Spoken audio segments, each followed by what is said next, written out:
오늘은 손을 잘 사용할 수 있는 근육들에 대해서 이야기를 나눠보겠습니다. 우리가 팔에서요, 이렇게 손등 쪽에 있는 근육들을 살펴보았다면요, 이번에는 반대로 손바닥 쪽 근육을 살펴보도록 하겠습니다. 지난 시간에 우리 손바닥이 보이도록 움직일 때 회외라고 말씀드렸어요. 오늘은 회내 근육을 한번 알아보도록 하겠습니다. 이렇게 우리가 손이 있으면 이렇게 하면 회내, 이렇게 하면 회외라고 표현하고 있는데요.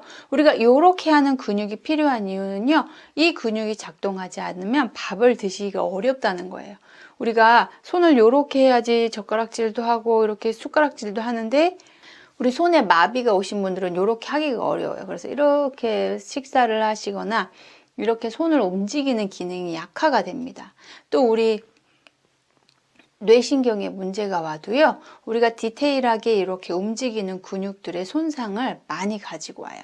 그래서 오늘은 손을 이렇게 안쪽으로 할 때 잡아주는 근육은 어떤 근육이 있는지 같이 한번 살펴보도록 하겠습니다. 회내근의 위치입니다. 원회내근과 방형회내근으로 나누어 볼 수 있는데요.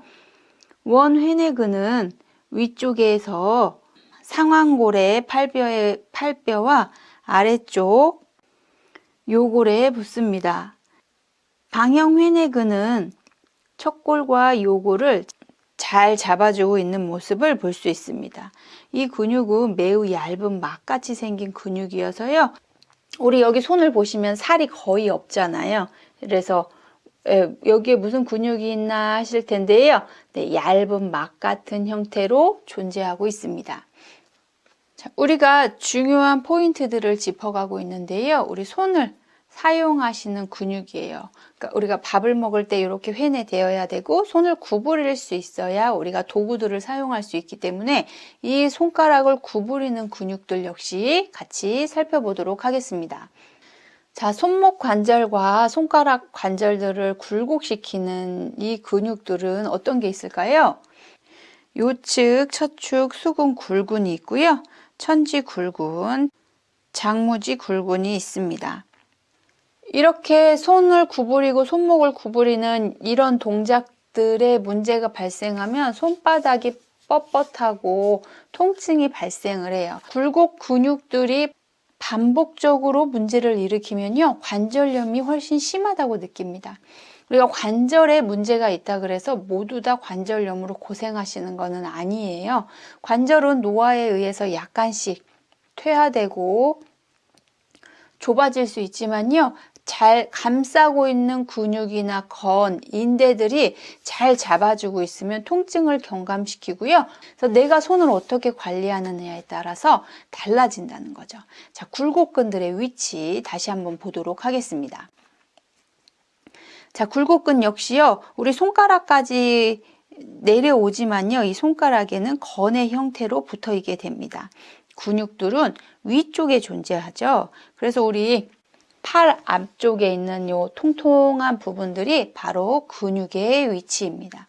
이 통통한 근육들을 잘 풀어주면 아래에서 건으로 붙어 있는 부분들이 타이트해지지 않고 쫙 늘어져 있기 때문에 손의 통증을 경감시킵니다. 또 관절을 잡아주고 있는 부위들이 피로도가 적기 때문에 관절염을 크게 만들지 않는 거죠. 우리 몸의 관찰 결과는 증상, 나의 통증과 관련이 있습니다. 통증이 많이 일어나느냐 적게 일어나느냐는 비단 관절에만 있지 않다는 거 기억해 주셨으면 좋겠습니다. 그래서 관절염이 있으신 분들 이렇게 파라핀도 많이 하고 하시면 관절에 도움이 되는데요. 이 관절염을 잘 해결하기 위해선 위쪽 팔에 있는 근육들이 잘 늘어나 주어야 된다는 걸 꼭 기억하셔서 실천하셨으면 좋겠습니다. 자, 그러면 조금 더 자세히 들어가 보도록 하겠습니다. 자, 그러면 언제 이렇게 굴곡근들이 무리가 될까요? 우리가 막 가위질을 계속 열심히 한다든지 아니면 이렇게 물건을 쥐고 계속 활동을 하는 것은 굴곡근들에 다 좋지 않은 영향을 미칩니다. 갑작스럽게 우리 뭐 김장을 한다든지 아니면 뭐 이렇게 가위질로 고추를 따신다든지 아니면 우리 맛있는 게 쪄가지고 먹을 때 이렇게 다리 이렇게 손질을 하시는 거, 내 예상치, 나의 근력보다 약간 무리를 하시게 되면 손이 아파지게 돼요. 그러면 우리 아파진 손을 잘 풀어주면 되겠죠. 손이 뻣뻣해지고 손바닥이 아파오고 손가락이 불편해지신다면 풀어보는 방법을 같이 해보도록 하겠습니다. 자, 먼저요, 우리 편안하게 손을 이렇게 하신 상태에서 손가락을 밀어서 이렇게 손이 굴곡지면서 아래쪽 굴곡근들이 늘어나도록 이렇게 밀어주세요. 자, 편안하게 오셨다가 다시 한번 밀어주시고, 편안하게 오셨다가 다시 한번 밀어줍니다.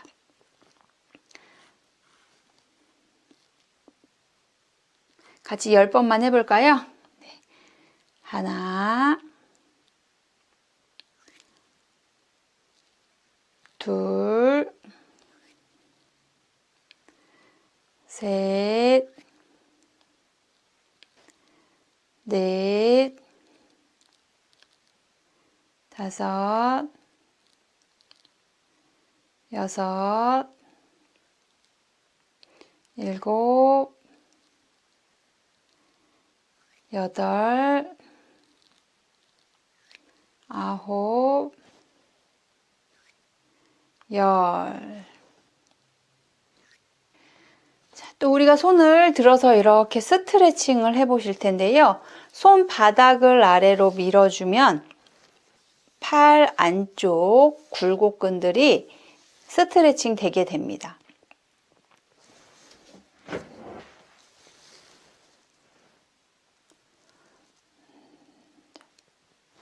손가락 4개를 스트레칭 시켜주시고요. 엄지 쪽도 함께 스트레칭 해줍니다.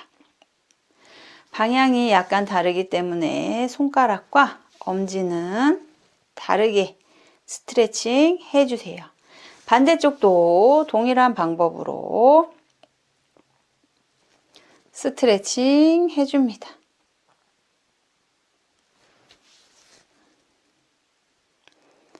팔 안쪽이 스트레칭 되도록 스트레칭 해주세요. 이렇게 하시는 게 잘 되셨다면 이번에는 한쪽을 밀어주세요. 조금 더 강하게 스트레칭 되도록 밀어줍니다.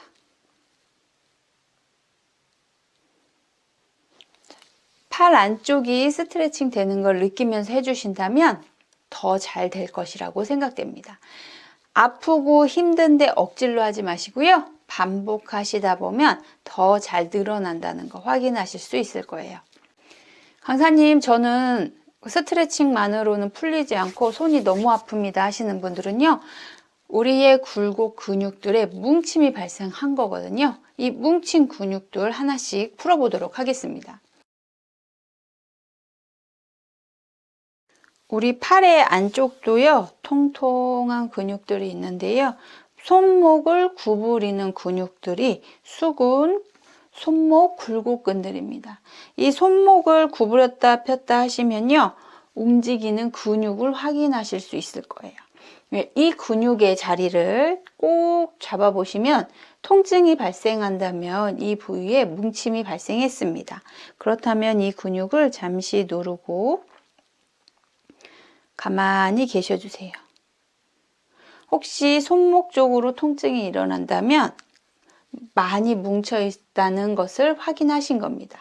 그렇다면 가만히 누르고 시간을 잠시 머물러 주세요. 서서히 아픈 게 해결되면서 풀린다는 느낌이 받았다면 아래로 쓸어줍니다.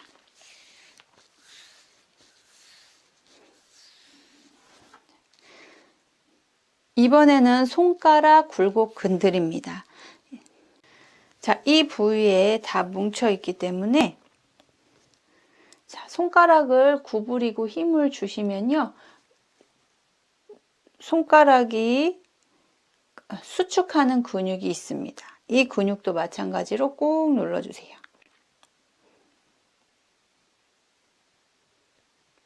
통증이 있다면 잠시 머물러 줍니다.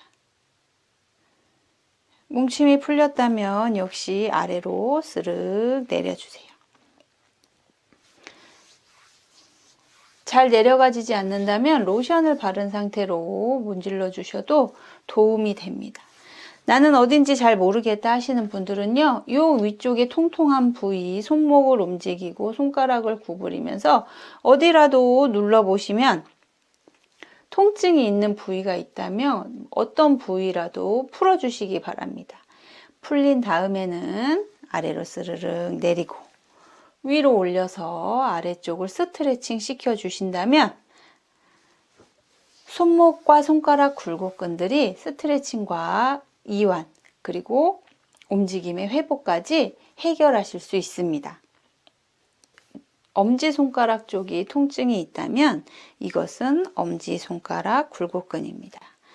제일 통통한 부위에 엄지손가락을 굴곡시켜 이 근육도 마찬가지로 꾹 눌러주세요. 우리의 손목을 회내시키는 근육은요, 생각보다 위쪽에 존재합니다. 그래서 손목의 통증을 만들지만 위쪽에서 잡아주시고 움직이며 근육을 확인해 주세요. 통증이 있다면 잠시 머물러 주시기 바랍니다. 천천히 회복이 되었다면 쓱 밀어주세요.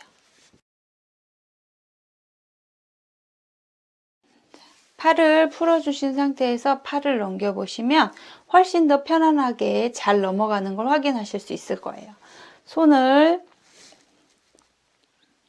다시 스트레칭 해봅니다. 풀어준 쪽 팔이 훨씬 더 잘 스트레칭 되시는 걸 확인하셨습니다. 자, 어느 쪽이 더 편안하신가요? 네, 풀어준 쪽이 풀지 않은 쪽보다 편안함을 느끼셨을 거예요. 자, 풀어주지 않았던 다른 쪽 손도 편안하게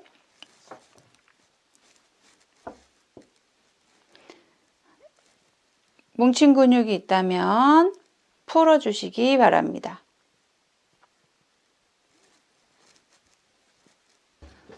강사님, 그것도 너무 어렵습니다 하시는 분들은요, 우리 손바닥 쪽 팔을 가운데로 나누시고 이렇게 하나, 둘, 셋, 네 개로 나누신 다음에요, 그 모든 부분을 만져주겠다는 느낌으로 이렇게 쓸어주시기 바랍니다. 하나, 둘, 셋, 넷. 그래서 이렇게 자꾸 방향을 아래 방향으로 쓸어만 주셔도요, 우리의 근육들이 훨씬 더 잘 스트레칭이 됩니다.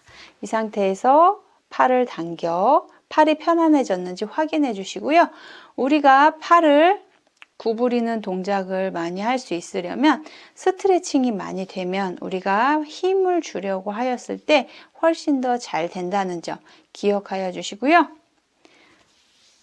팔을 쓸어 주셨다면 마지막에 스트레칭 꼭 기억해서 활동해 주시기 바랍니다.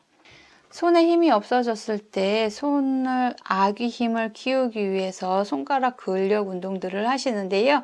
이때도 우리 팔의 균형이 잘 맞아야 한다는 점 잊지 말고 기억해 주시고요. 연세가 많으신 우리 어르신들은 근력 강화보다는 잦은 힘에 의해서 뭉치지 않도록 해주는 것이 더 중요하다고 생각됩니다. 오늘도 손을 많이 사용하시는 건 매우 좋지만 손바닥이 아프거나 손목이 아프시다면 나의 손가락 굴곡근들에 문제가 있지는 않은지 확인해 주셔야 돼요. 손이 아프다면 손 자체에도 문제가 있지만 그 위쪽에 잡아주고 있는 근육들이 문제라는 거. 손이면 팔, 팔이면 위팔, 위팔이면 어깨, 순서대로 영향을 미친다는 거 꼭 기억해 주시기 바랍니다. 손가락의 관절염도 예방하고 손의 통증, 손목의 통증을 예방하는 일은요, 우리가 하시는 많은 일들 중에 손을 꽉 쥐는 일이 없는지, 뭐 골프를 오래 치신다든지 아니면 등산 스틱을 너무 꽉 쥐고 계신다든지 집에서 가위질을 굉장히 많이 하신다든지 장시간 운전대를 꽉 잡고 있는 이런 행동들은 쥐는 근육들, 또 굴곡시키는 근육들을 어렵게 만들 수 있습니다. 우리는 손이 이렇게 밖으로 회 외에 돼 있는 것보다는 회 내 상태를 유지하시는 게 좋고요. 쥐고 있었다면 쥐지 않고 손을 풀어주시고, 스틱을 잡고 걸으셨다면 쉴 때는 손의 이완을, 손가락을 편안하게 해주시는 게 너무나 필요하고요. 손목은 처지지 않게 중위 자세에서 머물 수 있도록 항상 손목에 신경을 써주신다면 손목 통증, 손가락 통증, 관절염으로 더 많이 발전돼서 손가락이 구부러지는 일을 예방하실 수가 있습니다. 날씨가 서늘해지면서 관절염 있으신 분들이 손의 통증을 호소하는 일이 많은데요. 우리 팔에 있는 굴곡 근육들을 잘 관리해서 손가락 통증도 없애고 추위에 관절염으로 고생하시는 일이 없도록 할 수 있으면 좋겠습니다. 도움이 되셨다면 좋아요와 구독 부탁드리고요. 저는 다음 시간에 찾아뵙겠습니다. 감사합니다.